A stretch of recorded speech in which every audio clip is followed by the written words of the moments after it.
Assalamualaikum warahmatullahi wabarakatuh. Alhamdulillah.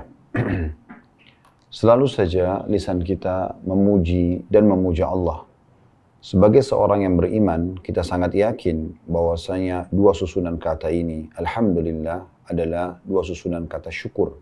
Berterima kasih kepada Allah Subhanahu wa Ta'ala, dan nikmat terbesar yang harusnya kita syukur adalah nikmat Islam dan iman. Yang dengannya tentunya kita jadi mengenal siapa pencipta alam semesta ini. Dan juga kita jadi mengetahui kenapa kita ada di muka bumi ini. Apa tujuannya, apa tugas kita, mana yang boleh kita kerjakan, dan kita nikmati dari makanan, minuman, pakaian, pendapatan, pergaulan, dan mana yang tidak boleh. Yang biasa dikenal dalam agama Allah dengan halal dan haram. Nah, ini nikmat yang sangat besar. Karena dengan mengenal Sang Pencipta Allah, kita nggak perlu seperti sebagian golongan manusia yang tidak mengenal Tuhannya, maka mereka mencari Tuhan-Tuhan lain. Ada yang menyembah patung, ada yang menyembah pohon. Ada juga di antara mereka mungkin yang menyembah dewa-dewa, bintang-bintang. Bahkan ada di antara mereka yang menyembah jin atau kalangan syaitan. Dan sekian banyak tentunya jenis-jenis yang mereka sering sembah dari kalangan makhluk sendiri. Mirip dengan dia. Hanya beda saja wujud dan fungsinya. Dan juga dengan beriman kepada Allah Subhanahu wa Ta'ala, kita jadi tahu makanan mana yang boleh kita nikmati, minuman yang mana, ya, pakaian yang mana, dan jenisnya seperti apa, dan mana yang tidak boleh. Semua itu adalah panduan hidup yang luar biasa yang harusnya kita syukuri dan kita jaga. Bahkan Allah Subhanahu wa Ta'ala mengekalkan dalam Al-Quran agar kita menjaga semua ini sampai kita wafat. Wala tamutunna illa wa antum muslimun. Dan janganlah kalian meninggal dunia kecuali dalam keadaan Islam. Selanjutnya, teman-teman sekalian, kita melanjutkan salawat dan taslim kepada Nabi besar Muhammad sallallahu alaihi wa ala alihi wa sahbihi wasallam. Manusia yang paling pantas untuk dijadikan sebagai suri tauladan. Karena manusia terbaik ini telah berhasil dan sukses untuk mencapai semua prestasi yang diharapkan oleh manusia agar diraih. Berhasil menjadi suami terbaik atau pasangan hidup terbaik.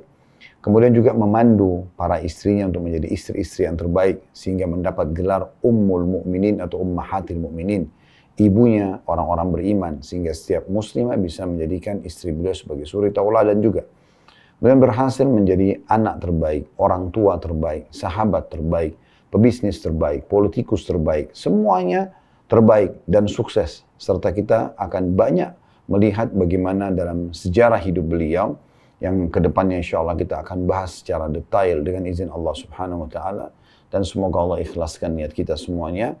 Dan di situ kita bisa mengambil pelajaran yang sangat banyak dari kehidupan beliau dan bagaimana sempurnanya kehidupan beliau sallallahu alaihi wasallam.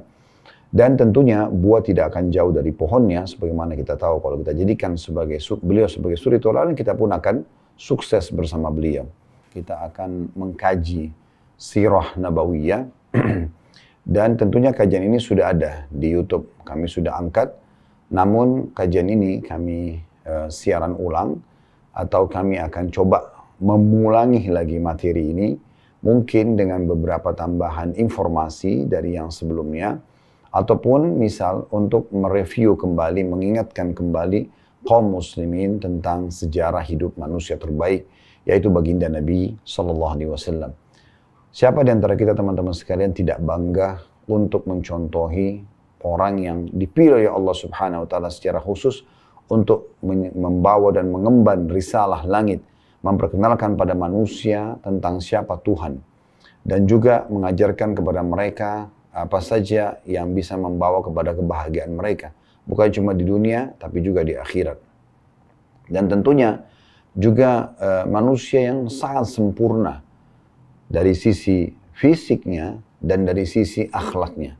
Kadang-kadang banyak di antara manusia menjadikan seseorang atau sosok figur sebagai idolanya hanya karena punya kelebihan fisik misalnya. Hanya karena tampan misalnya, hanya karena kekar misalnya, hanya karena cantik kalau wanita misalnya.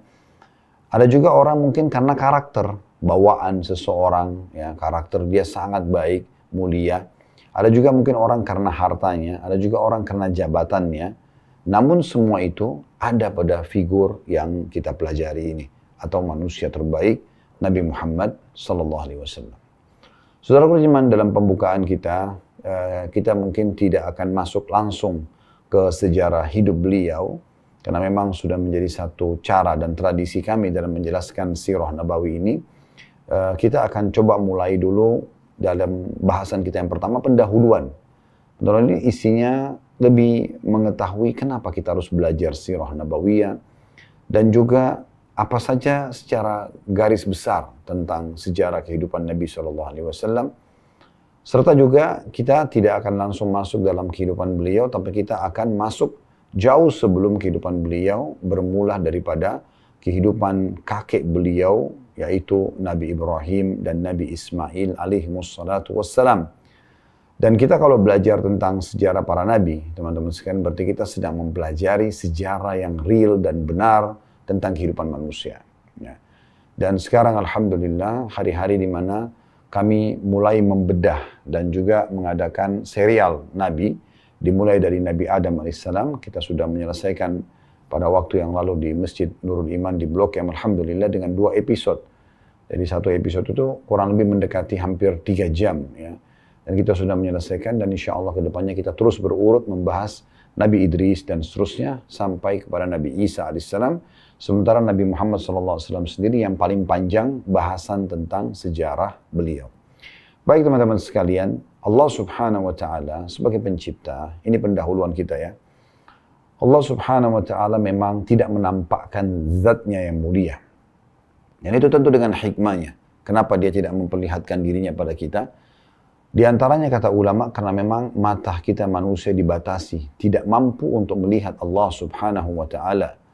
Jadi sebagaimana mata kita mungkin belum mampu untuk melihat matahari secara langsung, ya, karena mata kita punya keterbatasan, bahkan mungkin kalau kita menatap matahari secara langsung bisa membuat mata kita buta misalnya. Maka itu salah satu sebab, ada hikmah yang Allah Subhanahu wa Ta'ala tahu manusia ini punya batasan.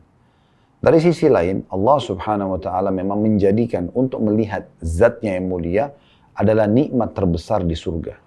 Sebagaimana disebutkan dalam banyak sekali riwayat, di antaranya kata Nabi SAW, bila ahli surga telah masuk ke dalam surga, dan Allah Azza wa Jal, Allah yang maha mulia dan maha tinggi, bertanya kepada ahli surga, dan semoga insya Allah kita termasuk orang-orang yang diajak bicara seperti ini. Allah Subhanahu wa Ta'ala berfirman kepada ahli surga, apakah kalian telah puas dengan apa yang aku berikan? Maka mereka semua serentak mengatakan, tentu saja. Nikmat apalagi yang kami harus pungkiri setelah engkau masukkan kami ke dalam surga dan engkau selamatkan kami dari api neraka. Karena nanti kita kalau ingin masuk ke dalam surga atau akan masuk ke dalam surga akan melewati neraka. Sebagaimana Allah sebutkan dalam Al-Quran, ma minkum illa wariduha. Tidak ada seorang pun dari kalian kecuali pasti melewati neraka tersebut. Ahli neraka akan jatuh ke dalam neraka dan dibakar, sementara ahli surga hanya melewatinya. Mungkin tidak asing Anda sering dengar istilah sirat, jalan, ya, yang dibentangkan oleh Allah Subhanahu wa Ta'ala, yang lebih tipis dari rambut, lebih tajam dari pedang, gelap, licin, menggelincirkan, itu dibentangkan di atas neraka. Kalau orang lolos di sana, baru kemudian dia akan sampai ke surga tentunya. Ya, ini semua orang akan melewatinya. Ya. Dan teman-teman sekalian, Allah Subhanahu wa Ta'ala akan berfirman kepada mereka ya, pada saat itu. Dengan 2 riwayat ya. Riwayat yang pertama Allah berfirman, riwayat kedua Allah memperlihatkan zatnya. Yaitu riwayat pertama Allah Azza wa Jalla mengatakan, hari ini aku akan ridho kepada kalian dan aku tidak akan murka kepada kalian selamanya. Artinya mulai semenjak itu Allah Azza wa Jalla akan ridho kepada ahli surga, tidak akan ada lagi hukuman yang datang kepada mereka, dan tentu ahli surga juga tidak akan melakukan pelanggaran-pelanggaran lagi. Yang kedua, ini riwayat yang ingin kita titik beratkan, yaitu Allah Azza wa Jalla mengangkat hijabnya, pembatas antara dia dengan hamba-hambanya. Situlah pertama kali ahli surga melihat zat Allah yang maha mulia, dan pada saat itu pun ya, mereka semua serentak mengatakan, ya Allah, tidak ada nikmat yang mengalahkan melihat zatmu yang mulia. Maka Allah Azza wa Jalla pun memperlihatkan zatnya yang mulia dalam sehari ya, atau setiap harinya kepada ahli surga. Nah ini di antara faktor Allah Azza wa Jalla tidak memperlihatkan zatnya yang mulia. Namun kita bisa merasakan keberadaannya. Tentu saja bagi teman-teman yang mungkin pernah mengikuti kajian bedah buku kami Minhajul Muslim tulis oleh Syekh Abu Bakar Jazair rahimahullah, di YouTube sudah ada mendekati hampir 170 atau 180 cuplikan ya, bedah buku kurang lebih 1000 lembar buku tersebut. Nah, di awal-awal babnya masalah akidah itu ada 4 pasal membahas tentang keberadaan Allah Subhanahu wa taala dan bagaimana kita merasakan dan menyadari keberadaan Allah dengan adanya bukti-bukti di sekitar kita. Di antaranya teman-teman sekalian adanya alam semesta ini, adanya pergantian siang dan malam, adanya hujan yang turun dari langit, gitu kan, dan ada kadarnya. Ada waktu dia turun, ada titik di mana dia turun, dan juga tentunya ada waktu di mana dia turun. Dan ini semua menandakan ada yang mengaturnya. Tidak mungkin sesuatu, tidak mungkin air di kamar mandi Anda tiba-tiba menyala sendiri, kerannya, maksudnya jalan, tanpa ada yang menyalakan. Kita tidak bicara kalau keran tersebut rusak. Tentu Anda akan heran kalau misalnya air tiba-tiba di kamar mandi Anda jalan tanpa sebab. Nah, begitu juga dengan air hujan yang turun dari langit. Tidak mungkin kalau tidak ada yang mengaturnya. Begitu juga dengan lampu di rumah Anda atau di kamar Anda. Sekarang Anda di rumah masing-masing, misalnya kalau mengikuti acara kita karena kita online, maka tentu saja Anda akan heran kalau melihat tiba-tiba lampu di rumah menyala, tidak ada yang nyalakan. Ya, atau misalnya tiba-tiba di satu ruangan yang tidak ada lampu penerangan, tiba-tiba ada lampu yang menyala. Padahal tadinya tidak ada instalasi listrik di situ, misal contoh. Pasti bagi Anda itu tidak mungkin. Bagaimana dengan terbitnya matahari, terang dan gelap ini tanpa Anda meyakini ada penciptanya? Kan gitu. Itu diantara bukti-bukti dan secara rasional diangkat oleh Syekh Abu Bakar Jazair rahimahullah. Gitu kan.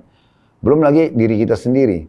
Apapun yang ada di sekitar kita. Tumbuh-tumbuhan, hewan-hewan, ya, populasinya, warna, corak, karakter, dan segala macam. Semua itu sangat kaya yang menunjukkan harus ada yang menciptakan itu. Tidak mungkin tidak ada yang menciptakan. Nah ini sebagai seorang muslim kita dikerucutkan dan dipandu ada Tuhan satu, la ilaha illallah. Tidak Tuhan yang berhak disembah kecuali Allah, dan kita lihat di langit sana, apapun yang dijangkau oleh mata kita atau tidak dijangkau. Di bumi, di atas bumi. Ya, di daratan bumi ini yang bisa dijangkau atau tidak dijangkau oleh mata kita. Dan di kedalaman lautan, kembali kepada kalimat yang mulia itu, la ilaha illallah. La ma'buda bihaqqin illallah. Tidak ada pencipta, tidak ada penguasa, tidak ada pemilik, tidak ada yang menghidupkan, mematikan, yang mengatur. Semua ini kecuali Allah Subhanahu wa ta'ala. Nah ini memang dasar akidah. Dan memang mayoritas manusia, kurang lebih populasi manusia 7,5 miliar, 6 miliar lebih itu orang beriman kepada Allah Subhanahu wa ta'ala. Walaupun memang ada agama Yahudi, ada agama Nasrani, ada orang Muslim.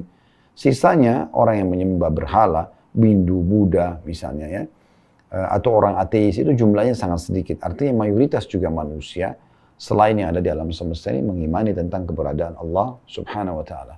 Adanya kitab-kitab yang turun dari langit membuktikan adanya Allah Subhanahu wa ta'ala. Kita sebagai seorang muslim ada Al-Quran di depan mata kita yang bisa kita baca, dan sekarang alhamdulillah dengan terjemahannya kita bisa mentadabburi ayat-ayatnya dan kita bisa mempertemukan ya, korelasikan antara ayat tersebut dengan ada atau alam di sekitar kita. Nah ini semua teman-teman sekalian banyak sekali bukti tentang keberadaan Allah Subhanahu wa ta'ala. Dan Allah ya, untuk menyampaikan kepada ciptaannya, makhluknya, manusia dan jin ya, tentang keberadaannya, dia mengutus para nabi dan rasul. Itulah tujuan mereka diutus kepada kita semuanya. Dan tentunya nabi dan rasul ini ada perbedaan dasar. Bapak Ibu sekalian, kalau nabi, seseorang yang Allah utus tidak membawa syariat baru. Tidak ada hukum baru di situ. Dia cuma menyampaikan apa yang disampaikan oleh nabi dan rasul sebelumnya. Kalau Rasul, seseorang yang Allah utus membawa syariat baru dan menghapus syariat sebelumnya. Makanya kalau kita tanya teman-teman kita Nasrani, apakah Anda yakin orang Yahudi ini beriman kepada Allah? Pasti mereka akan mengatakan, iya. Tetapi mereka tetap dianggap kafir. Kenapa? Karena tidak melanjutkan keimanan mereka dari Nabi Musa alaihissalam dan risalah Taurat kepada risalah Nabi Isa, keberadaan atau diutusnya Nabi Isa AS dan keberadaan Injil. Maka estafet ini harus berlanjut. Begitu juga Anda, di antara kaum muslimin tentunya, saya dan Anda muslimin yang mengikuti acara ini, maka kita berkeyakinan selain orang Islam adalah orang kafir. Kafir istilah lawan orang beriman ya. Itu karena mereka tidak melanjutkan estafet keimanan mereka dari risalah Nabi Isa dan Nabi Musa kepada Nabi Muhammad SAW. Melanjutkan estafet dari Taurat, Zabur, Injil kepada Al-Quran. Nah ini yang dimaksudkan. Jadi para rasul menghapus. Jadi Nabi Isa dengan datangnya karena dia seorang rasul menghapus risalah Nabi Musa. Tapi wajib tetap diimani keberadaan Musa alaihi salatu wassalam. Begitu juga pada saat Nabi Muhammad SAW datang karena beliau seorang rasul maka menghapus syariat sebelumnya dan tetap diimani tentang keberadaan Nabi dan Rasul sebelumnya. Nah ini salah satu cara yang Allah Subhanahu Wa Taala memperkenalkan dirinya melalui para Nabi dan Rasul. Allah Subhanahu Wa Taala, saudaraku seiman, mengutus kurang lebih 124.000 Nabi. 124.000 Nabi, diantaranya 313 Rasul. Tentu ada juga beberapa riwayat menyebutkan 315 Rasul. Ya. Tapi intinya jumlahnya ya adalah 124.000 Nabi diantaranya 313 Rasul. Yang wajib Anda imani ya, dan Anda pelajari sejarahnya itu adalah 25 Nabi dan Rasul. Ini yang disebutkan namanya dalam Al-Quran. Mereka adalah dimulai dari Adam AS yang pertama, kemudian Idris yang kedua, kemudian Nuh yang ketiga, yang keempat Hud, yang kelima Saleh, yang keenam Ibrahim, yang ketujuh Lut, yang kedelapan Ismail, yang kesembilan adalah Ishak, yang kesepuluh Yakub, yang ke-11 Yusuf, yang ke-12 Ayyub, yang ke-13 Shu'aib, yang ke-14 Musa, yang ke-15 Harun, yang ke-16 Zulkifli, 17 Daud, 18 Sulaiman, 19 Ilyas, ya, 20 Ilyasa, 21 Yunus, 22 Zakaria, 23 Yahya, 24 Isa, dan 25 Muhammad alaihi wassalatu wassalam. Dan dari 25 Nabi dan Rasul ini, ada 5 Nabi pilihan lagi. Dikenal dengan Ulul Azm. Atau ya mereka pemimpin para Nabi-Nabi dari 25 Nabi atau dari 124.000 Nabi dan Rasul tadi. Mereka adalah Nuh, Ibrahim, Musa, Isa, dan Muhammad alaihi wassalatu wassalam. Nuh, ya, Ibrahim, Musa, Isa, dan Muhammad alaihi wassalatu wassalam. Allah Subhanahu wa Ta'ala menyebutkan di dalam surah Al-Ahzab, surah nomor 33 ayat 7, wa id akhadna minan nabiyyina mitsaqahum wa minka wa min Nuhin wa Ibrahim wa Musa wa Isa bin Maryam wa akhadna minhum mitsaqan ghalidha. Dan ingatlah ketika kami mengambil perjanjian dari nabi-nabi dan dari kamu hai Muhammad, ini ulul azm ya. Kemudian dari Nuh, Ibrahim, Musa dan Isa putra Maryam, dan kami telah mengambil dari mereka perjanjian yang teguh. Tentu dari 25 Nabi dan Rasul, kenapa kita sebutkan angka 25? Dan ulama menjelaskan masalah itu karena memang hanya ini yang disebutkan secara langsung namanya dalam Al-Quran. Ya. Sementara yang tidak disebutkan nama-namanya cukup banyak. Karena tadi jumlahnya 124.000 Nabi. Dan Allah Subhanahu Wa Ta'ala menyebutkan dalam surah Ghafir, surah nomor 40 ayat 78, وَلَقَدْ أَرْسَلْنَا رُسُلًا مِنْ قَبْلِكَ مِنْهُمْ مَنْ قَصَصْنَا عَلَيْكَ وَمِنْهُمْ مَنْ لَمْ نَقْصُصْ عَلَيْكَ وَمَا كَانَ لِرَسُولٍ أَنْ يَأْتِيَ بِآيَةٍ إِلَّا بِإِذْنِ اللَّهِ فَإِذَا جَاءَ أَمْرُ اللَّهِ قُضِيَ بِالْحَقِّ وَخَسِرَ هُنَالِكَ الْمُبْطِلُونَ. Yang artinya, dan sungguhnya telah kami utus beberapa orang Rasul sebelum kamu, hai Muhammad. Di antara mereka ada yang kami ceritakan kepadamu. Dan di antara mereka ada pula yang tidak kami ceritakan kepadamu. Kalau kepada Nabi Muhammad SAW saya tidak diceritakan, apalagi kepada kita. Ya. Tidak dapat bagi seorang Rasul membawa satu mukjizat, melainkan dengan seizin Allah.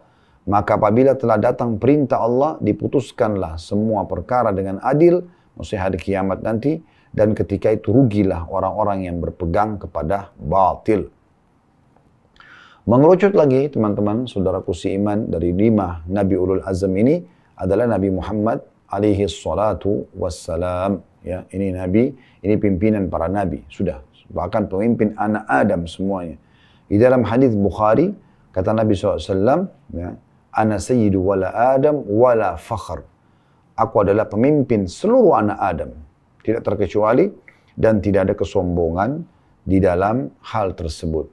Allah Subhanahu wa Ta'ala mengutus nabi-nabi dan rasul sebelum Nabi Muhammad SAW khusus untuk kaumnya saja. Ya. Dan bisa saja satu nabi atau rasul sezaman, ya. Cuman memang mereka beda tempat, ya. Dan Nabi Muhammad SAW itu justru sendirian. Dan semua nabi-nabi diutus untuk kaumnya, sementara Nabi Muhammad SAW diutus untuk alam semesta ini. Sebagaimana Nabi SAW mengatakan dalam hadis yang sahih, sesungguhnya aku diutus untuk seluruh, ya, atau sesungguhnya nabi-nabi sebelumku diutus untuk kaumnya dan aku diutus untuk seluruh alam semesta. Dan tidak ada nabi yang sezaman dengan Nabi Muhammad SAW. Tapi nabi-nabi yang lain tentunya ada yang sezaman. Kita tahu, Bapak Ibu mungkin tidak asing sering membaca surah Al-Kahfi di malam Jumat, ya, atau di hari Jumat. Karena kata Nabi SAW, siapa yang membaca surah Al-Kahfi di hari Jumat, maka Allah akan menjadikan baginya cahaya antara dia sama Baitul Atiq atau Ka'bah, ya. Intinya, surah Al-Kahfi tidak asing bagi kaum muslimin, surah nomor 18 dalam Al-Quran. Karena ini setiap pekan kita dianjurkan untuk membacanya. Nah, di situ ada kisah tentang Nabi Musa alaihissalam dengan nabi lain namanya Khidir. Walaupun Khidir ini tidak disebutkan namanya dalam Al-Quran dan tidak masuk dalam hitungan yang 25 karena Al-Quran tidak menyebutkan namanya, namun pernah disebutkan di dalam hadis-hadis yang sahih dari Nabi SAW. Tapi di masa Nabi Musa ada yang sezaman dengan beliau, saudaranya sendiri Nabi Harun, bahkan satu lokasi dakwah, satu titik dakwah juga, satu kaum yang didakwakan itu Bani Israel. Namun ada nabi lain, Nabi Khidir hidup di wilayah yang berbeda. Kita tahu sebelumnya ada Nabi Ibrahim alaihissalam dengan ponakannya Nabi Lut. Nabi Ibrahim lokasi dakwanya 3. Babilonia di Irak, kemudian Palestina di negeri Syam, dan Mekah. Ya. Sementara Nabi Lut cuma satu titik saja, yaitu Jordania sekarang, yang ada Laut Mati. Makanya kalau Anda cek di Google tentang lokasi, ya, kaum Lut, maka diarahkan kepada Laut Mati yang ada di wilayah Jordania atau perbatasan Jordan sama Palestina. Padahal sebenarnya Nabi Ibrahim lokasi dakwanya Palestina, seberangnya itu hanya dipisahkan dengan Laut Mati atau ada juga sebagian dipisahkan dengan lembah saja padang pasir. Maka jadi ada sebagian Laut Mati, sebagian lembah padang pasir. Di wilayah sebelahnya Nabi Ibrahim di Palestina, di sebelahnya Jordan itu Nabi Lut alaihissalam. Ya. Jadi mereka zaman. Di zaman Nabi Isa alaihissalam juga ada paman beliau Nabi Zakaria dan juga sepupu beliau Nabi Yahya. Nah ini berarti mereka sezaman. Tapi Nabi Muhammad SAW diutus, ya, sendiri beliau itu untuk seluruh alam semesta. Sebagaimana Allah sebutkan dalam Al-Quran, وَمَا أَرْسَلْنَاكَ إِلَّا رَحْمَةً لِلْعَالَمِينَ. Kami nggak utus kaum Muhammad kecuali untuk, ya, menjadi petunjuk untuk seluruh alam semesta ini. Ya. Dan juga tentunya tidak ada nabi yang sezaman dengan beliau karena antara Nabi Muhammad SAW dengan nabi-nabi sebelum beliau, nabi terakhir sebelum itu Nabi Isa AS, jaraknya itu 600 tahun. Jaraknya 600 tahun. Baik teman-teman sekalian, lebih dalam lagi kita membahas tentang masalah ini. Jadi kita akan mempelajari tentang figur manusia terbaik, pemimpin para anak Adam, gitu kan? Juga tentunya beliau adalah penutup Nabi dan Rasul, tidak lagi utusan setelah beliau. Dan semua lini kehidupannya diisi dengan kesempurnaan hidup. Bermula kita akan coba singgung misalnya dari sisi khalq dan khuluq. Khalq artinya ciptaan. Ya. Disebutkan bahwasanya Nabi Muhammad SAW memiliki kesempurnaan fisik. Sebagaimana disebutkan dalam hadis Bukhari, kalau Nabi SAW itu berkulit putih bersih. Dan saking putihnya sampai pipinya kemerah-merahan, sallallahu alaihi wasallam. Rambutnya hitam berombak, tidak keriting, tidak juga lurus sekali. Kelopak mata dan bola matanya besar. Ya. Dan yang warna hitam-hitam pekat, yang putih-putih bersih. Bulu matanya lebat, ya. Dan beliau juga memiliki alis yang sangat tebal, berbentuk seperti busur panah. Beliau memiliki pundak yang lebar, dada yang bidang, ya, dalam beberapa riwayat disebutkan perut beliau tersusun seperti batu yang keras, ya, dan beliau memiliki atau di tubuh beliau dipenuhi dengan bulu, jenggot beliau kasif itu panjang sampai ke dada beliau sallallahu alaihi wasallam, dan daerah tangan, ya, daerah betis itu dada semuanya, ya, dipenuhi dengan bulu. Dan sebagian ada yang mengatakan kalau Nabi Yusuf alaihissalam diberikan oleh Allah subhanahu wa ta'ala setengah ketampanan dunia, maka Nabi SAW lebih tampan lagi dari itu, karena beliau lebih sempurna tentunya dari Nabi Yusuf alaihi mussalatu wassalam. Sementara dari sisi akhlak, kita tahu dalam surah Al-Qalam, surah nomor 68 ayat 4, Allah subhanahu wa ta'ala memuji tentang karakter dan akhlaknya Nabi Muhammad sallallahu alaihi wasallam. Sebagaimana Allah mengatakan di surah Al-Qalam surah nomor 68 ayat 4, wa innaka la'ala khuluqin azim. Sungguhnya kau Muhammad memiliki akhlak yang sangat mulia. Dan Aisyah radhiyallahu anha waktu ditanya dalam riwayat Muslim, bagaimana akhlak Nabi SAW? Kaifa kana khuluqun Nabi sallallahu alaihi wasallam? Maka kata Aisyah, kana khuluquhul Qur'an. Karena sulitnya Aisyah menggambarkan bagaimana mulianya akhlaknya Nabi SAW, beliau cuma mengatakan, akhlaknya Nabi SAW adalah seperti Al-Quran. Bagaimana sempurnanya Al-Quran, begitulah akhlak Nabi SAW. Beliau orang yang sangat penyayang, orang yang sangat penyabar. Dalam hidup beliau, beliau hanya marah Bapak Ibu sekalian kalau betul-betul hukum Allah dilanggar. Selain daripada itu, maka beliau tidak marah. Gitu ya. Makanya pada saat beliau meninggal dunia ditemukan hanya antara 13 sampai 17 saja uban beliau. Sisanya semua masih hitam ya, karena biasanya ya, orang yang ubanan ini mungkin terlalu banyak permasalahan yang dihadapi dan stres dia. Tidak dengan sabar dia melaluinya ya, atau dia emosional, maka ini akan berpengaruh. Ya, akan terjadi penuaan dini. Nabi SAW orang yang luar biasa sampai digambarkan oleh sahabat bernama Anas ibn Malik. Anas ibn Malik ini teman-teman sekalian dalam riwayat Bukhari ya, beliau adalah anaknya Ummu Sulaim. Ummu Sulaim ini seorang wanita yang sangat salihah. Julukannya ibunya ini namanya julukannya Rumaisa atau Gumaisa. Dan ada hadis yang menjelaskan beliau termasuk wanita yang dijamin masuk surga oleh Nabi SAW. Awal Nabi SAW hijrah di Madinah, maka Ummu Sulaim membawa anaknya, Anas ini, dari suami dia yang pertama, namanya Malik, tapi Malik meninggal dalam keadaan kafir. Dia mengatakan, ya Rasulullah, ini Anas, jadikan pembantu anda di rumah, supaya dia bisa belajar agama dari tangan anda langsung. Maka akhirnya menjadilah Anas 10 tahun pembantu Nabi SAW. Dan Anas ini berkata, saya menjadi pembantu 10 tahun di rumah Nabi SAW, dari umur 9 sampai 19 tahun. Belum pernah sekalipun saya temukan Nabi SAW menghardik atau berkata kasar kepada istrinya dan juga pembantunya. 10 tahun. Dan Anas bin Malik juga mengatakan dalam riwayat lain bahwasanya saya pernah satu kali diutus oleh Nabi SAW untuk membeli hajat beliau di pasar. Dan karena saya masih anak-anak, begitu saya keluar dari rumah beliau, kemudian saya temukan di pelataran di sekitar rumah Nabi SAW itu ada anak-anak yang sebaya dengan aku lagi bermain.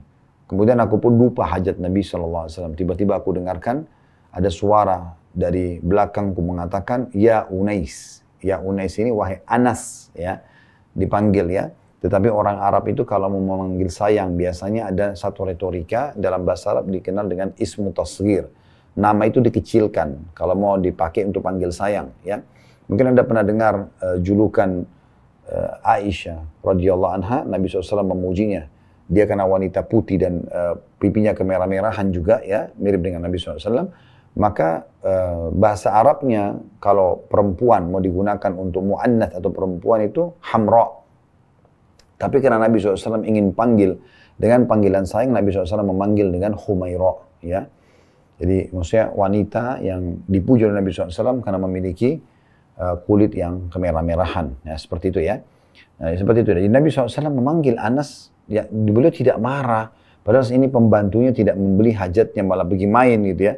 Tapi Nabi SAW sambil senyum mengatakan, wahai Unais, panggilan seakan-akan artinya gini, wahai Anasku sayang gitu ya. Kenapa kau tidak selesaikan dulu hajatku, baru kemudian kau bermain.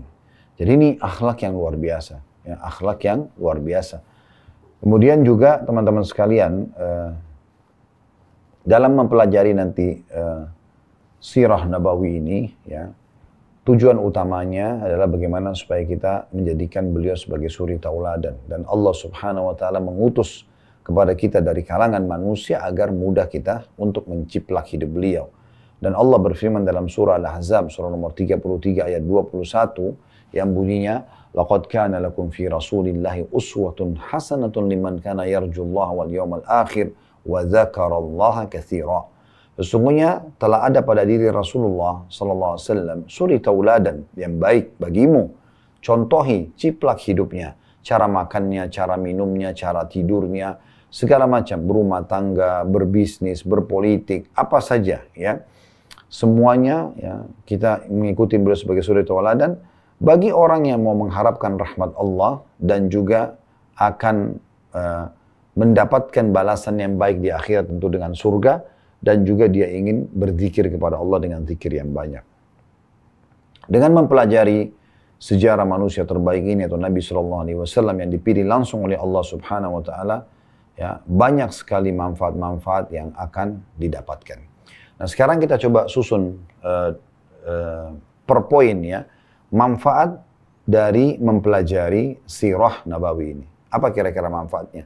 Karena ibu dan bapak sekalian yang hadir dalam acara kita ini, kalau memahami tujuan dan manfaat apa yang saya dapatkan, maka nanti akan lebih memotivasi untuk ikut dan partisipasi terus mempelajari sampai akhir sejarah kisah yang kita ingin sampaikan, gitu ya. Oleh karena itu teman-teman sekalian, kita butuh mengetahui, Anda kalau mau melakukan satu aktivitas, Anda akan terus semangat untuk meneruskan sampai di garis finishnya. Itu kalau Anda tahu ya apa yang Anda dapatkan di situ, itu sudah umum ya. Oleh karena itu kita perlu menyampaikan apa yang kita dapatkan kalau kita mempelajari sirah Nabawi. Dan umumnya semua ya, amalan ibadah dalam Islam pasti ada janji positif. Biasa kalau dalam ceramah itu dikenal dengan istilah fadilah, keutamaan ya. Jadi saya selalu sarankan jemaah kami di pengajian, jangan Bapak Ibu kerjakan jenis ibadah apapun kecuali Anda sudah mencari tahu apa yang Anda dapatkan kalau Anda kerjakan. Misalnya Anda mau sholat malam, Anda punya hak dalam Islam untuk bertanya ya, kira-kira saya kalau sholat malam dapat apa? Saya kalau sholat duha dapat apa? Saya kalau puasa dapat apa? Semua itu Anda punya hak untuk Anda tanyakan. Karena memang Allah Subhanahu Wa Taala menjanjikan di semua jenis ibadah itu, semuanya ya dijanjikan hal-hal yang merupakan balasan ya kepada kita yang pasti kita akan dapatkan, karena Allah berfirman tentang dirinya, innallaha la yukhliful mi'ad, Allah tidak akan pungkiri janji-janjinya. Yang paling pertama tentunya yang bisa kita dapatkan nantinya kalau kita belajar sirah Nabawi adalah kita lebih mengenal ya pribadi beliau, karena memang kita kalau mau belajar dari seseorang atau menjadikannya sebagai idola, kita harus tahu apa kira-kira ya sejarah hidup orang ini, sehingga kita tertarik untuk terus mempelajarinya. Bagaimana kita akan mempelajari lebih dalam nanti di awal sekali pernikahan ayahnya Abdullah dengan ibunya Aminah, dan baru saja 6 bulan berjalan pernikahan dan Aminah hamil, maka meninggallah Abdullah, kemudian Aminah pun berjalan sendiri sampai melahirkan Nabi SAW. Dan bagaimana prosesi melahirkannya Aminah. Kejadian-kejadian besar apa yang terjadi pada saat melahirkan Nabi Muhammad SAW. Karena banyak sekali kejadian yang unik pada saat itu ya. Nanti akan kita paparkan panjang lebar dalam kajian kita tentunya. Tentang masalah Nabi SAW lahir dalam kondisi sudah terkhitan. Nabi SAW lahir tentunya dengan sangat muda sehingga Aminah tidak merasakan sakit. Kemudian Nabi SAW juga lahir itu menengadahkan wajahnya ke langit seakan-akan berdoa. Ya, Nabi SAW juga lahir dalam kondisi tali pusarnya sudah tidak ada ya. Dan banyak sekali kejadian-kejadian di masa hidup Nabi SAW atau di masa kelahiran Nabi SAW yang akan kita lihat nanti. Dan setelah beliau lahir, bagaimana prosesi beliau akhirnya disusui oleh Halimah Sa'diyah. Karena tradisi pada masa itu orang-orang di Mekah, mereka suka anak-anak atau bayi mereka disusuin oleh wanita-wanita Badui dari padang pasir, karena wanita-wanita ini memiliki fisik yang sehat. Dan berarti secara otomatis asinya pun itu berkualitas gitu ya. Setelah itu nanti akan kita sebutkan di antara hikmah-hikmah kenapa orang-orang Arab itu berharap anak-anaknya dibawa ke padang pasir oleh wanita-wanita Badui, yang kemudian wanita-wanita ini menyusui anak-anak mereka. Ya. Selain fisik mereka kuat, juga untuk mempelajari kemurnian bahasa Arab atau dikenal dengan bahasa Fusha. Nanti insya Allah akan kita paparkan itu. Setelah dia, Nabi SAW tumbuh besar sampai 2 tahun, disusui oleh Halimah, dan ternyata itu mendatangkan keberkahan yang sangat banyak. Halimah yang tadinya miskin menjadi kaya raya, Dan itu juga akan ada penyampaian tentang kisah bagaimana uniknya ya Halimah bisa menjadi kaya. Kemudian juga bagaimana prosesi pembelahan dada Nabi SAW, orang lebih di umur 6 tahun ya, oleh dua malaikat yang mengeluarkan bongkahan berwarna hitam dari dada Nabi SAW, dikenal dengan pembelahan dada. Kemudian lalu Halimah pun mengembalikan Nabi SAW kepada ibunya Aminah, dan setelah diterima, Aminah sempat membawa Nabi SAW menuju ke Madinah untuk bertemu dengan keluarga ibunya yang dikenal dengan suku Najjar di Madinah. Setelah kembali silaturahim dengan keluarga ke wilayah Mekah, tepatnya di satu wilayah namanya Rabwah, disitulah meninggal ibu Nabi SAW. Jadi dalam umur 6 tahun Nabi SAW sudah yatim piatu, ayah dan ibunya sudah meninggal. Kemudian setelah itu dari umur 6 tahun sampai 8 tahun tumbuh besar di tangan kakeknya Abdul Muttalib, dan disinilah Nabi SAW belajar tentang kepemimpinan. Karena hampir setiap hari Abdul Muttalib duduk di majelisnya sebagai pemimpin Mekah, dan nanti akan kita paparkan juga tentunya rahasia kenapa bisa Abdul Muttalib menjadi pemimpin atau raja Mekah ya sebelum lahirnya Nabi Muhammad SAW. Dan akhirnya Abdul Muttalib itu selalu tiap hari duduk dalam satu majelis dan dikelilingi oleh tokoh-tokoh Quraisy, dan dia selalu memecahkan permasalahan-permasalahan mereka. Dan Nabi SAW selalu hadir selama 2 tahun di situ. Kata ahli sejarah tujuannya agar beliau tahu dan mempelajari bagaimana kedepannya memecahkan permasalahan-permasalahan di tengah-tengah masyarakat. Kemudian setelah 8 tahun kakeknya Abdul Muttalib meninggal dunia, dan nanti juga akan kita ceritakan tentang Abdul Muttalib ini, siapa sebenarnya namanya, kenapa namanya Abdul Muttalib, ada cerita sendiri tentunya yang akan kita paparkan nanti insya Allah. Kemudian setelah itu,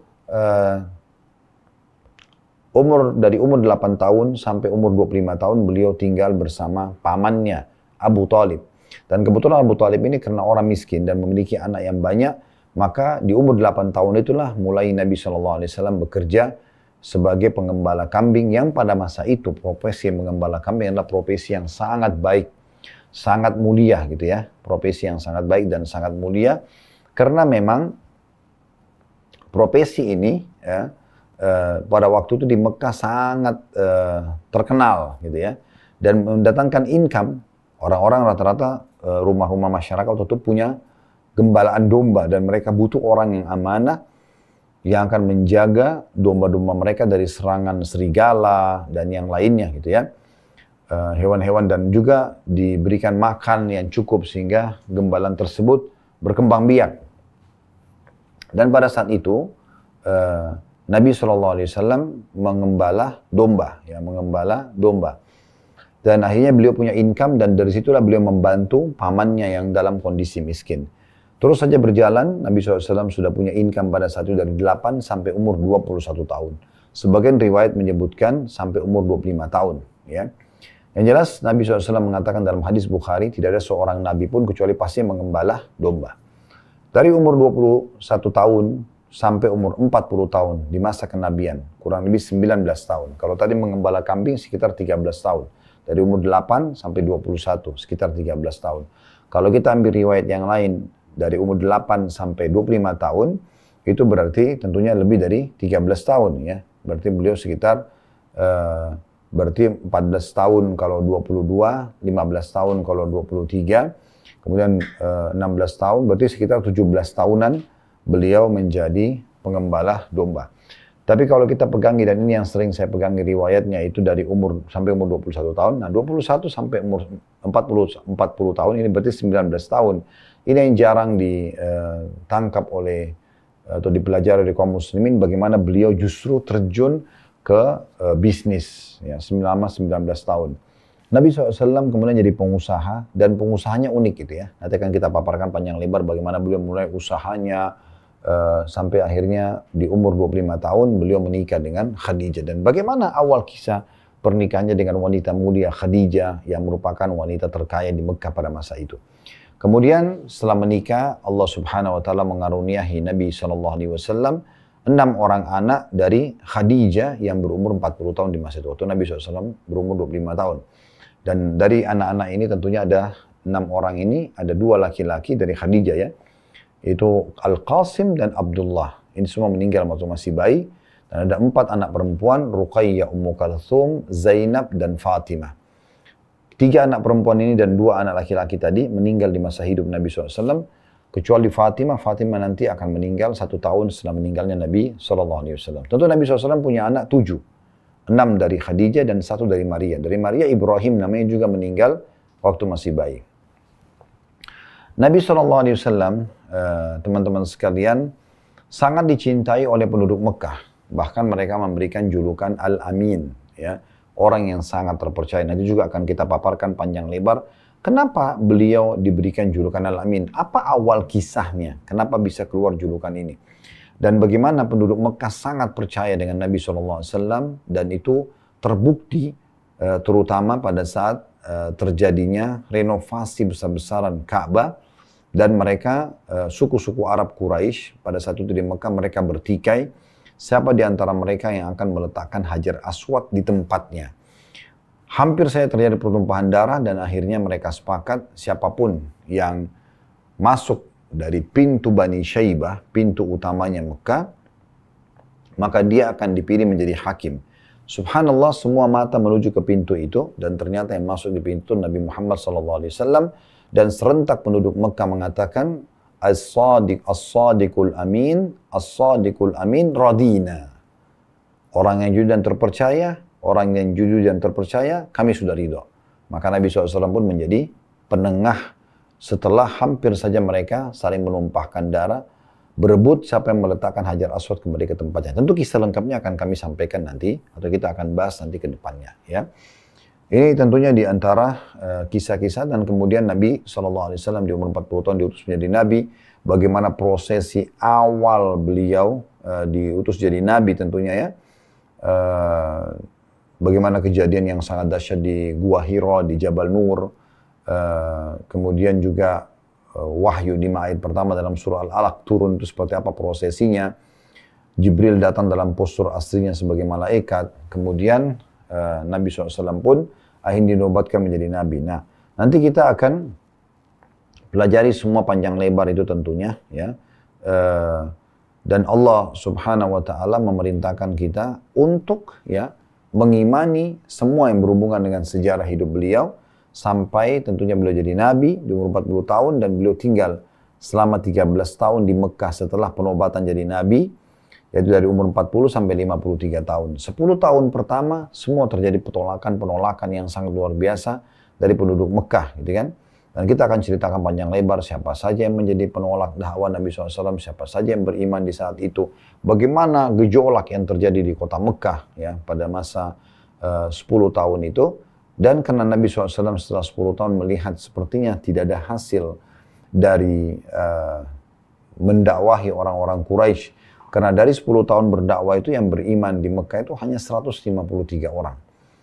70 orang tinggal bersama Nabi SAW di Mekah dan 83 orang itu menuju ke Ethiopia atau Habasyah, di mana mereka memang di sana menyelamatkan agama mereka. Nanti akan kita ceritakan juga tentang kisah hijrah mereka insya Allah, dan bagaimana terjadi dialog antara Amr bin As, salah satu utusan orang-orang Quraisy yang ingin menjemput 73 sahabat atau 83 sahabat yang hijrah di Ethiopia yang dipimpin oleh Ja'far bin Abi Thalib, sepupu Nabi SAW, kakaknya Ali bin Abi Thalib yang lebih tua 10 tahun dari Ali. Dan bagaimana dialog ini menjadi penyebab masuk Islamnya raja yang sangat kuat pada masa itu, yaitu Najasyi, yang sahabat bernaung di bawah kerajaannya di Ethiopia. Kemudian tentu teman-teman sekalian, Nabi SAW waktu itu dihibur oleh Allah SWT dengan 2 kejadian besar, karena penduduk Mekah menolak dakwah beliau. Di musim haji beliau juga menawarkan agama Islam kepada pemimpin-pemimpin suku yang mau melindungi beliau dan Islam, tapi tidak ada yang menerima. Maka Allah SWT menghibur dengan 2 kejadian besar, yaitu masuk Islamnya jin Nusaybin. Nanti akan kita paparkan panjang lebar bagaimana prosesi masuk Islamnya jin Nusaybin, riwayat yang menceritakan tentang jin-jin ini yang datang, kemudian mendengarkan ayat Al-Quran dan mereka beriman. Dan yang kedua, kejadian Isra dan Mi'raj. Ini di tahun ke-11 dari masa kenabian. Terus saja terjadi kejadian-kejadian yang luar biasa, yang spektakuler dalam hidup beliau setelah tentunya Isra Mi'raj, ya, ini kejadian yang sangat besar, sampai akhirnya tibalah masa hijrah ke kota Madinah setelah 13 tahun berdakwah di Mekah. Dan kita akan sebutkan nanti sebab-sebab kenapa beliau hijrah ke Madinah, ya, dan kaum yang nanti disebut dengan Ansar dari suku Aus dan Khazraj bertemu beliau di musim haji, bagaimana prosesi pertemuan dan akhirnya terbukalah pintu untuk hijrah ke kota Madinah. Akhirnya beliau setelah itu menghabiskan 10 tahun masa hidup beliau di kota Madinah, dan disitulah masa turunnya ayat-ayat Al-Quran yang berhubungan dengan ahkam atau hukum-hukum. Jadi diperintahkannya puasa Ramadan, yaitu di fase Madinah, sebelum perang Badr di tahun 2 Hijriah. Kemudian juga jihad, ya, hukum jihad juga disyaratkan di Madinah. Kemudian hukum zakat, gitu kan, hukum haji, ya, dan umrah, gitu kan, itu semua hukum-hukum turunnya justru di kota Madinah. Karena di Mekah memang fase turunnya ayat-ayat Makkiyah yang berhubungan dengan masalah tauhid kepada Allah Subhanahu wa taala, mengingatkan tentang kematian, mengingatkan tentang umat-umat sebelum kita, kemudian mengingatkan tentang surga dan neraka agar mereka beriman kepada Allah terlebih dahulu. Nah itu. Dan kita memang diharuskan beriman kepada risalah Nabi Muhammad SAW agar kita mendapatkan petunjuk, ya, sebagaimana, dan mempelajari, tentu salah satu beriman pada risalahnya dan mempelajari sejarah sebagaimana tadi kita berikan gambaran umumnya, ya. Nanti kita akan lebih masuk secara detail. Dan Allah kekalkan dalam Al-Quran nama Nabi Muhammad SAW dikenal dengan surah Muhammad, surah nomor 47 dalam Al-Quran ayat 2. Di mana Allah Subhanahu wa taala berfirman, ya, "Walladzina amanu wa 'amilus solihati wa amanu bima unzila ala Muhammadin wa huwal haqqu min rabbihim kaffara anhum sayiatin wa aslaha balahum." Dan orang-orang mukmin dan beramal saleh, orang-orang yang beriman dan beramal saleh dan beriman kepada apa yang diturunkan kepada Muhammad SAW, dan itulah hak atau kebenaran dari Tuhan mereka, maka Allah akan menghapuskan kesalahan-kesalahan mereka dan juga memperbaiki keadaan mereka. Dan teman-teman sekalian, tentunya itu faedah pertama, ya, dan disebutkan juga bagaimana Nabi Muhammad SAW memang diutus untuk segenap alam semesta dalam banyak dalil, diantaranya surah An-Nisa surah nomor 4 ayat 79, ya. Wa arsalnaka lin-nasi kaffah, dan kami utus kalian kepada manusia secara keseluruhan, ya. Dan juga beliau diutus oleh Allah SWT untuk membawa berita gembira kepada orang-orang yang beriman bahwasanya mereka akan bahagia di dunia, dapat panduan hidup, mereka akan selamat di akhirat, dan juga sebagai pemberi peringatan dan ancaman bagi orang yang kafir. Sebagaimana Allah kekalkan dalam surah Saba surah nomor 34 ayat 28. Dan tentu di sini Allah SWT berfirman yang artinya, dan kami tidak mengutus kamu, melainkan kepada umat manusia seluruhnya. Wa ma arsalnaka illa kafatan linnas basyiran wa nadhira, penyampai berita gembira dan juga bagi orang beriman dan peringatan bagi orang-orang yang kafir. Walakinna aktsaran nasi la ya'lamun, tapi sayangnya sebagian manusia atau sebagian besar manusia tidak mau tahu tentang masalah itu. Makanya saya sangat merespon pada saat memang ada permintaan untuk kita mengkaji tentang sejarah hidup beliau ini, karena memang banyak manusia yang tidak mau tahu tentang masalah ini, ya. Bagi mereka apa sih? Untuk apa tahu sejarah, gitu kan? Untuk apa mengetahui dan mempelajari? Sudahlah, cukup kita tahu Nabi Muhammad memang seorang nabi. Padahal sebenarnya dengan mempelajari sejarah beliau banyak sekali manfaat-manfaat yang bisa kita dapatkan, gitu ya. Kemudian selanjutnya faedah daripada mempelajari sirah nabawiyah, ya. Yang kedua, ini akan mengenalkan kita lebih dekat lagi, ya, kepada Allah Subhanahu wa taala. Jadi selain mengenal Nabi SAW dengan panjang lebar tadi, kita juga tidak mungkin mengenal Allah Subhanahu wa taala kecuali, ya, melalui Nabi Muhammad SAW. Kalau Anda mau mengenal siapa Allah, siapa pencipta alam semesta, siapa yang menggantikan siang dan malam, siapa yang menurunkan hujan dari langit, tidak ada yang bisa mendapatkan atau memberikan pada informasi lengkap kecuali Allah Subhanahu wa taala, kecuali Nabi Muhammad SAW. Dan Allah menyampaikan melalui beliau. Jadi kita bisa mengenal Allah melalui Nabi Muhammad SAW. Di antara juga faedah daripada mempelajari sirah nabawi ini, kita jadi mengetahui manusia-manusia pilihan yang ada di sekitar Nabi Muhammad SAW. Itulah para sahabat beliau, ya. Kita bisa menjadikan suri tauladan. Ada Abu Bakar, ada Umar, ada Utsman, ada Ali. Semua itu nanti kita bisa pelajari melalui sirah nabawi. Kita jadi tahu, oh ternyata masuk Islamnya Abu Bakar itu begini, masuk Islamnya Umar itu begini, ya, cerita Utsman, Ali, Talha, Zubair, ya Abu Darda, Abu Ubaidah, Abdurrahman bin Auf dan seterusnya. Banyak sekali nama-nama mereka yang biasa kita dengar, kita bisa tahu dari sirah nabawiyah tentang masalah bagaimana masuk Islamnya mereka, bagaimana kiprah mereka, bagaimana mereka istiqamah dan komitmen sampai meninggal di atas keimanan, gitu kan. Dan juga kita pelajari nanti dalam sirah nabawi, ternyata ada juga orang yang masuk Islam di masa Nabi SAW, mereka munafik, pura-pura masuk Islam. Dalam mempelajari sirah, kita jadi tahu siapa orang-orang munafik. Ini bisa kita jadikan sebagai faedah yang keempat, ya. Kita akan tahu siapa orang-orang munafik dan siapa orang-orang kafir dalam gambaran, ya, Islam. Karena Nabi SAW mengajarkan kepada kita siapa yang dicap sebagai orang kafir, siapa yang dicap sebagai orang munafik, ya. Allah turunkan surah Al-Kafirun, Allah turunkan surah Al-Munafikun. Ada penjelasan masalah itu. Juga di antara tentunya yang kita bisa dapatkan faedah dari mempelajari sejarah Nabi SAW, ya, yaitu kita mengetahui sabab nuzul, sebab turunnya ayat-ayat Al-Quran. Bapak Ibu sekalian, kalau kita belajar Al-Quran dan kita tahu sebab turunnya ayat Al-Quran, maka secara otomatis kita akan lebih faham apa yang sedang Allah inginkan dalam ayat tersebut. Dan semua sabab nuzul Al-Quran itu diambil dari sirah nabawi, semuanya. Karena sirah nabawi nanti Bapak Ibu akan lihat, oh ternyata turunnya surah Ad-Duha lengkap. Itu justru setelah 6 bulan wahyu terputus. Ya. Waktu Nabi SAW turun dari Gua Hira, menerima 5 ayat pertama dalam surah Al-Alaq. Nah setelah itu Nabi SAW ketakutan sekali, karena Jibril datang dalam postur aslinya sebagai malaikat. Di mana Nabi SAW menggambarkan bahwasanya saya, ya, menyaksikan Jibril datang dimanapun dimanapun saya arahkan pandangan mata saya di langit, timur, barat, utara, selatan, semuanya dipenuhi oleh badan Jibril. Dalam satu riwayat yang lain, Allah karuniai Jibril 600 ekor sayap, yang kalau satu sayapnya dikebaskan bumi ini, maka akan hancur bumi ini. Dan di situ Nabi SAW sangat ketakutan, makanya beliau pun lari pulang ke rumahnya, dan kemudian istrinya Khadijah menyambutnya. Kemudian Nabi SAW mengatakan, Zammiluni, Zammiluni, selimuti aku, dan ini nanti akan menjadi penyebab turunnya surah Al-Muzammil, sabab nuzulnya, ya, karena Nabi SAW waktu itu ketakutan.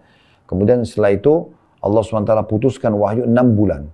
Ini semua untuk menghilangkan rasa takut Nabi SAW, dan juga tentunya agar Nabi SAW merindukan, ingin, ya, untuk menerima atau siap menerima wahyu.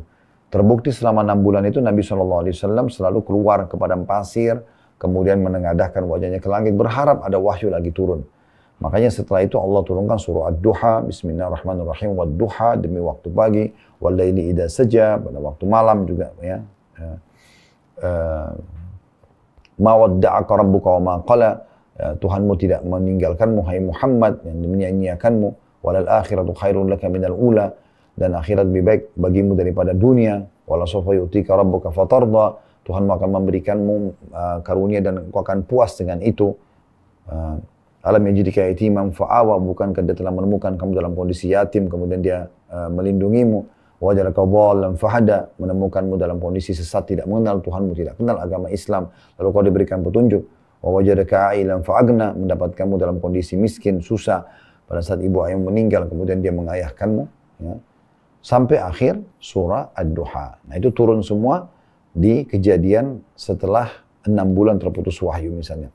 Dan mulailah berurut surah-surah Al-Quran itu atau ayat-ayat turun. Nah nanti juga kita akan di sini dapat rahasia yang luar biasa, ya. Bagaimana bisa surah Al-Alaq, terutama 5 ayat pertamanya, Iqra' bismi rabbikal ladzi khalaq, khalaqal insana min 'alaq, Iqra' wa rabbukal akram, alladzi 'allama bil qalam, 'allamal insana ma lam ya'lam. Ini yang turun di Jabal Nur atau tepatnya di Gua Hira pada masa itu. Kenapa ini turun di awal-awal dan ada di juz 30? Kenapa justru Al-Fatihah yang turun jauh setelah itu berada di surah nomor 1? Kenapa justru Al-Baqarah turun di surah nomor 2? Dan juga dalam surah Al-Baqarah sendiri, ayat-ayatnya itu sangat variatif, ya. Dari 280 sekian ayat, tidak semua turun sekaligus, ya.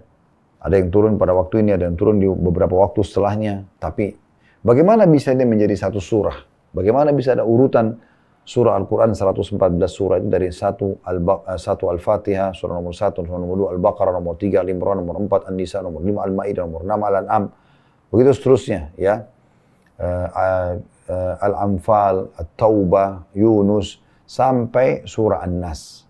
Ini semua akan dijawab dalam sirah Nabawi, gitu kan? Karena memang turun ayat-ayat tersebut, ya, dan Nabi SAW turun sesuai dengan kasus yang ada, dan Nabi SAW yang mengatakan, letakkanlah di surah ini di ayat sekian, letakkan di surah ini ayat sekian, dan terjadilah penyusunan tersebut, dan akhirnya tersusunlah Al-Quran seperti yang kita dapati sekarang tentunya, ya.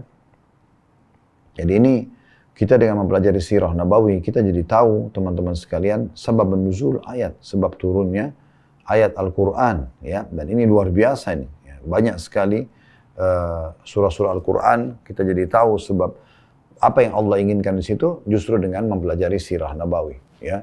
Surah Al-Ahzab tentang Ahzab, kelompok pasukan yang datang untuk menyerang Madinah yang dikenal dengan perang Khandaq, surah nomor 33.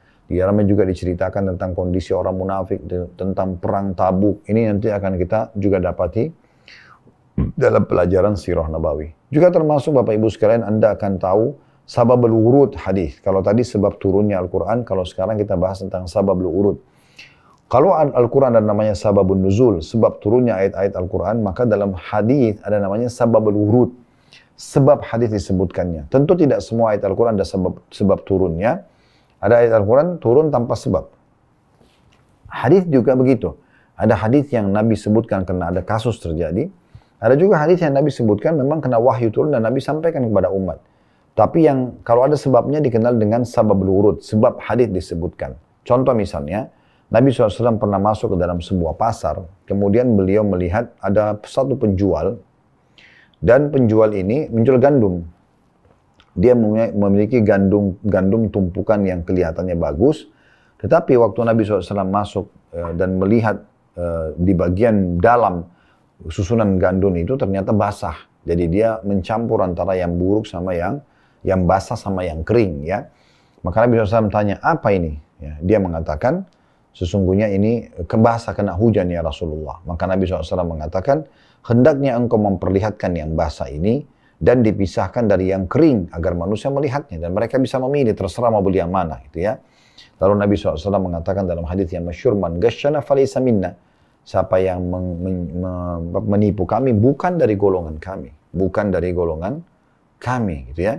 Ini satu hal yang luar biasa yang bisa kita ambil dari pelajaran sirah Nabawi, gitu ya. Dan cukup banyak tentu yang bisa kita ambil. Nah, di antaranya juga yang kita bisa tahu, kita jadi tahu melalui sirah Nabawi tentang kemuliaan agama yang Bapak Ibu anutin, agama Islam. Inilah awal sejarah agama Islam yang Anda anut. Nanti akan Anda pelajari tentang sejarah pertama sholat, sejarah pertama zakat, sejarah perintah bakti kepada orang tua, sejarah menjenguk orang sakit, sejarah berjihad, berperang, gitu kan. Kemudian sejarah bab tentang jual beli, transaksi jual beli, semua kita bisa katakan semua hukum-hukum Islam ini Anda dapatkan dari sirah Nabawi. Tapi uniknya dari sirah Nabawi ini Bapak Ibu sekalian, Anda dapat secara berurut. Oh, ternyata ini dulu yang turun, oh surah ini dulu, oh ayat ini dulu. Nah, seperti itulah Anda akan lebih mengenal tentang agama yang Anda anut ini. Dari awal sejarahnya sampai akhirnya, teman-teman sekalian, kita akan masuk ke satu ranah di mana kita akan mengatakan ternyata ini loh kesempurnaan agama Islam itu. Jadi Anda lebih yakin lagi tentang kebenaran Islam sebagaimana Allah berfirman, inna dina indallahil Islam. Agama sisi Allah adalah agama Islam, gitu kan. Dan Allah mengatakan dalam ayat yang lain, wa may yabtaghi ghairal islami dinan falan yuqbala min wa huwa fil akhirati minal khasirin. Siapa yang coba-coba pilih selain agama Islam sebagai agamanya, maka tidak akan diterima dari dan dia termasuk di akhirat orang-orang yang rugi. Kenapa Anda harus percaya diri menganggap agama yang Anda anut ini benar dan Anda akhirnya mau mendakwakannya kepada orang lain? Sekarang banyak umat Islam tidak mau mendakwakan agama Islam karena mereka pikir benar nggak sih agama saya ini? Nah, sirah Nabawi akan memberikan jawaban kepada Anda kalau agama yang Anda anutin adalah agama yang benar. Inilah awal sejarah agama itu sendiri dan sampai nanti akhir ayat dan hukum yang turun. Akhirnya Allah turunkan surah Al-Ma'idah, surah nomor 5 ayat 3. Potongan ayatnya, Al-yawma akmaltu lakum dinakum. Hari ini aku sempurnakan agama kalian. Ya. wa atmamtu alaikum ni'mati, dan aku sempurnakan nikmatku pada kalian, kata Allah. Melalui Islam ini sudah cukup semua. Kalian tidak butuh agama lain. Wa raditu lakumul Islam, dan aku ridha Islam sebagai agama kalian.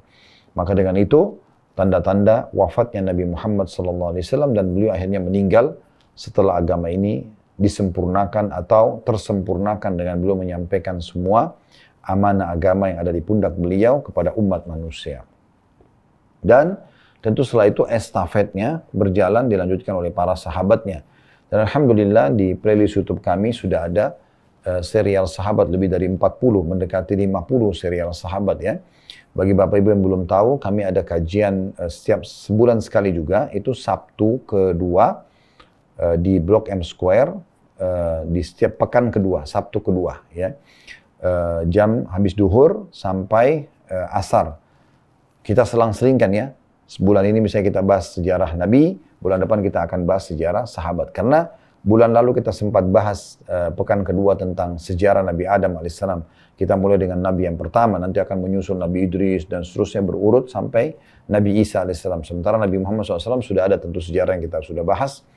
Dan kemudian bulan depannya kita akan bahas lagi di pekan kedua serial sahabat. Dan insya Allah nanti pekan kedua di bulan Februari ini kita akan bahas sahabat Suraka bin Malik radhiyallahu anhu. Nah, seperti itu kurang lebih. Nah, ini gambaran teman-teman sekalian tentang muqaddimah sirah nabawiyah, dan insya Allah ke depannya kita akan mulai masuk lebih dalam ke masalah sejarah air Zam-Zam dan juga kota Mekah. Bagaimana awal mulanya terbentuk komunitas penduduk Mekah, dari mana sejarahnya, kemudian dari mana adanya air yang akhirnya membuat air tersebut ya, menjadi sumber kehidupan masyarakat di masa itu, dan sampai sekarang kita masih menikmati air Zam-Zam ini, dan akhirnya dijadikan sebagai ibadah pun dalam meminumnya, dan kita bisa berdoa apa yang kita inginkan. Itu semua panjang lebar sejarahnya akan kita sampaikan pada pertemuan akan datang insya Allah. Semoga Allah ikhlaskan niat kita semuanya teman-teman sekalian, dan Allah memberikan manfaat yang besar dari apa yang akan kita pelajari, dan semoga Allah mudahkan dan berikan kita kesempatan dan kekuatan untuk menyelesaikan kajian sirah nabawi kita sampai wafatnya Nabi Muhammad SAW nanti, sebagaimana tadi sudah kita berikan rincian secara global tentang manfaat belajar sirah nabawi itu. Kalau benar dari Allah, silakan diambil dan diamalkan. Kalau dari saya salah, mohon dimaafkan dan saya beristighfar kepada Allah. Subhanakallah wa bihamdika, asyhadu an la ilaha illa anta astaghfiruka wa atubu ilaik. Wassalamualaikum warahmatullahi wabarakatuh.